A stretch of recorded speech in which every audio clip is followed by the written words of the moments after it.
Revelation 12. A great and wondrous sign appeared in heaven. A woman clothed with the sun, with the moon under her feet and a crown of 12 stars on her head. She was pregnant and cried out in pain as she was about to give birth. Then another sign appeared in heaven. An enormous red dragon with 7 heads and 10 horns and 7 crowns on his heads.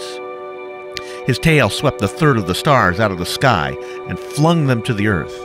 The dragon stood in front of the woman who was about to give birth, so that he might devour her child the moment it was born.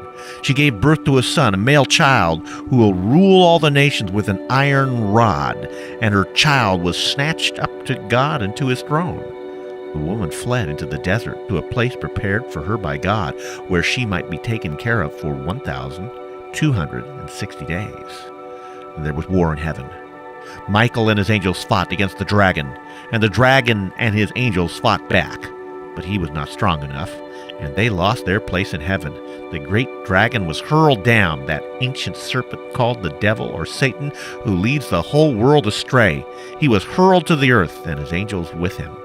Then I heard a loud voice in heaven say, "Now have come the salvation and the power of the kingdom of our God, and the authority of his Christ, for the accuser of our brothers, who accuses them before God day and night, has been hurled down. They overcame him by the blood of the Lamb and by the word of their testimony. They did not love their lives so much as to shrink from death. Therefore, rejoice, you heavens, and you who dwell in them, but woe to the earth and the sea, because the devil has gone down to you. He is filled with fury, because he knows that his time is short." When the dragon saw that he had been hurled to the earth, he pursued the woman who had given birth to the male child.